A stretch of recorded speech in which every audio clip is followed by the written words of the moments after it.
লড়াইটা ছিল royal Challengers Bengaluru ও মুম্বাই ইন্ডিয়ান্সের। আর লড়াইয়ের ভেতর লড়াইটা ছিল বিরাট কোহলি ও রোহিত শর্মার। কিন্তু সেই লড়াইয়ের ভেতর লড়াইটা তো অসমাপ্তই থেকে গেল। রোহিত শর্মা তো ইনজুরির কারণে তার ইনিংসটা শেষ করতে পারলেন না। ফলে ওই খণ্ডযুদ্ধে বিরাট কোহলি জিতে গেছেন, স্কোর কার্ডে সেটা লেখা থাকবে এবং শিওরলি তো লেখা থাকবে যে রয়্যাল চ্যালেঞ্জার্স বেঙ্গালুরু ম্যাচটা জিতে নিয়েছে 18 রানে। কিন্তু রোহিত শর্মা যদি খেলতে পারতেন, যদি তিনি ইনজুরিতে না পড়তেন, তাহলে কি হতো? হিপস অ্যান্ড বার্ডস দিয়ে ক্রিকেট চলে না, সেটা যেমন সত্যি কথা, ঠিক তেমনি আফসোসের জায়গা কি মুম্বাই ইন্ডিয়ান্সের নেই। স্পেশালি শেষে গিয়ে যখন তারা অতটা কাছাকাছি চলে গিয়েছিল, 241 রান তারায় তারা যখন 222 পর্যন্ত চলে গিয়েছিল, জয়ের সঙ্গে তাদের ব্যবধান ছিল মাত্র 19 রানের। ফলে রোহিত শর্মার থাকা না থাকাটা অত বড় হয়ে উঠছে কিনা, যেটা টার্নিং পয়েন্ট হওয়ার দাবিদার। আমার সঙ্গে মিলিয়ে নিতে পারেন।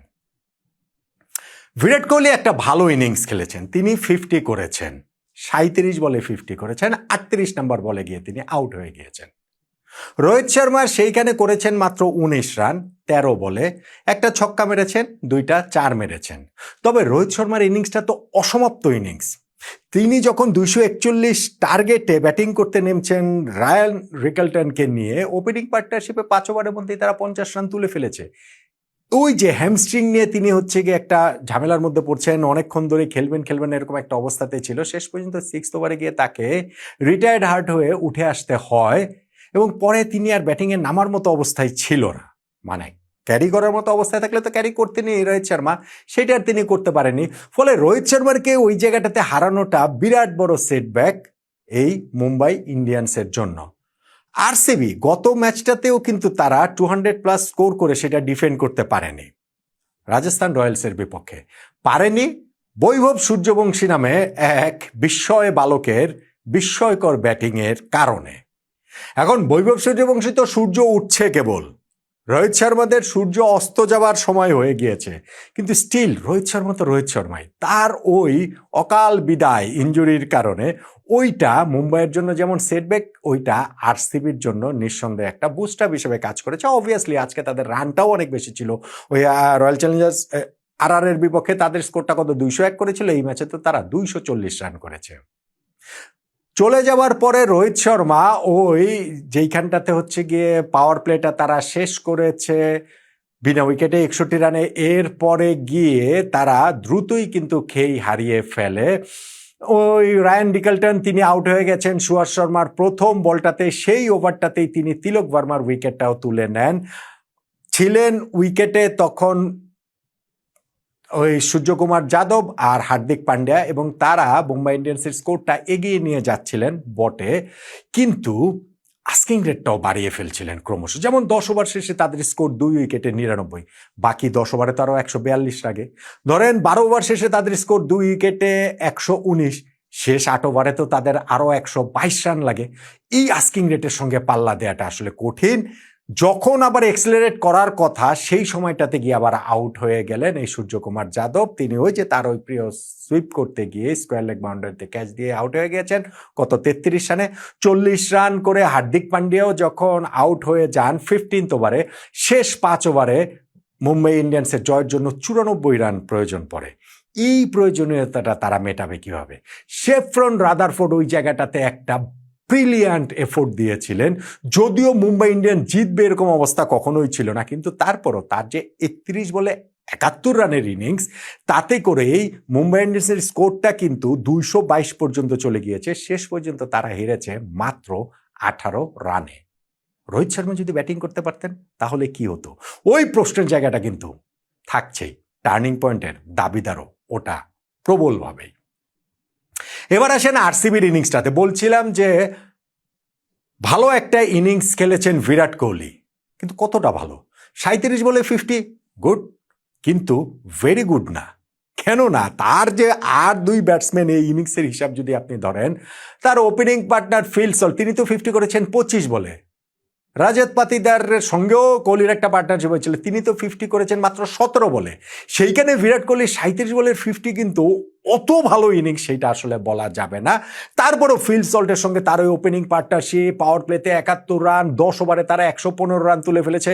ওই 115-র মধ্যে ফিল সল্টের রানই ছিল 78, বিরাট কোহলির রান তার অর্ধেকের রকম 35। সল্ট কিরকম বিস্ফোরক ছিলেন সেটা নিশ্চয়ই এখানটাতে বুঝতেই পারছেন।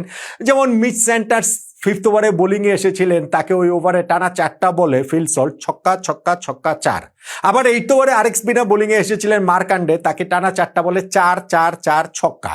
সো কিভাবে তিনি আনসেটেল করে দিয়েছেন প্রতিপক্ষ স্পিনারদেরকে, বোলারদেরকে ফিল সল্টের 36 বলে 78 রানের ইনিংসেই তো সেইটা আসলে বলে দিচ্ছে অনেকখানি। বিরাট কোহলি অ্যাঙ্কর রোলটা নিয়েছিলেন। ফার্স্ট উইকেটে যখন পতনটা হয়, আউট হয়ে গেলেন ফিল সল্ট, তারপরে রজত পাতিদার এসে ঠিক ওই একই টোনে ব্যাটিং শুরু করলেন এবং বিরাট কোহলিও আসলে এই অ্যাঙ্কর রোলটাই প্লে করছিলেন। তারপরেও শেষ যেই বিরাট কোহলি যখন আউট হলেন কত 15th ওভারে, তিনি যখন আউট হলেন হার্দিক পান্ডিয়ার বলে লং অনে একটা ক্যাচ দিয়ে ফুল টস ডেলিভারিটা, যেটা আসলে ছক্কা হওয়া উচিত ছিল। ওইটাও বোঝা যায় যে কোহলির ইনিংসটা যে খুব ফ্লুয়েন্ট ইনিংস ছিল না, লো ফুল টসে আউট হয়ে যাওয়াটা সেটাও হয়তো বা বোঝায়। এরপরেও তো রয়্যাল চ্যালেঞ্জার্স বেঙ্গালুরু আমার মনে হয় 10-15টা রান ফেলে এসেছে। কেন জানেন ভাই? 15 ওভার শেষে তাদের রান ছিল 2 উইকেটে 187, 8 উইকেট হাতে নিয়ে শেষ 5 ওভারে তারা ঢুকেছিল, কিন্তু সেইখানটাতে তারা মাত্র 53 রান করতে পারে। 250 প্লাস স্কোর হওয়াটা অবশ্যই উচিত ছিল, সেইখানটাতে তারা 240-এ আটকে যায়, যেখানে শেষ দিকে গিয়ে টিম ডেভিড অবশ্য ভালো একটা ইনিংস খেলেছেন। 240 রান করার পরও বলছি যে না, আরও কিছু রান করতে পারতেন। তাহলে বুঝতেই পারছেন যে রয়্যাল চ্যালেঞ্জার্স বেঙ্গালুরুর ব্যাটিংয়ের দাপটটা কেমন ছিল এবং মুম্বাইয়ের ওয়াংখেড়ে স্টেডিয়ামে উইকেটটাও কতটা ভালো ছিল। এবং সেই ভালো উইকেট যে ছিল, শেষ দিকে গিয়ে রাদারফোর্ডের ব্যাটিং তো মুম্বাই ইন্ডিয়ান্সের সেটা আরও ভালো করে বুঝিয়েছে। তাহলে এই যে ম্যাচটা, যেইখানে বিরাট কোহলি জিতলেন রোহিত শর্মার বিপক্ষে অসমাপ্ত লড়াইয়ে, এবং সমাপ্ত লড়াইটাতেই রয়্যাল চ্যালেঞ্জার্স বেঙ্গালুরু তারা 18 রানে হারিয়ে দিল মুম্বাই ইন্ডিয়ান্সকে। আরসিবি টুর্নামেন্টের শুরুতে 2 ম্যাচ জয়ের পরে গত ম্যাচটা তারা রাজস্থান রয়্যালসের কাছে হেরে গিয়েছিল, এই ম্যাচ জিতে তারা আবার জয়ের ধারায় ফিরল। আর মুম্বাই ইন্ডিয়ান্স 2012 সালের পর আইপিএলের প্রথম ম্যাচ তারা জিততে পারেনি, এই বছর তারা জয় দিয়ে শুরু করেছিল, সেইটাও কলকাতা নাইট রাইডার্সে 220 রান তারা করে। এরপর কিন্তু টানা 3টা ম্যাচ তারা হেরে গেল। এই যে ম্যাচটা, সেই ম্যাচটা টার্নিং পয়েন্ট তাহলে কোনটা? খুব সহজে এটা বলে দেওয়া যায় যে ফিল সল্টের শুরুর ব্যাটিং, রজত পাতিদারের ব্যাটিং, ইজি এইটা। বিরাট কোহলি অ্যাঙ্কর করেছেন এবং এই দুজন যে তাকে কেন্দ্র করে যে ব্যাটে যে ঝড় তুলে দিয়েছেন, সেটাকে তো টার্নিং পয়েন্ট বলাই যায়।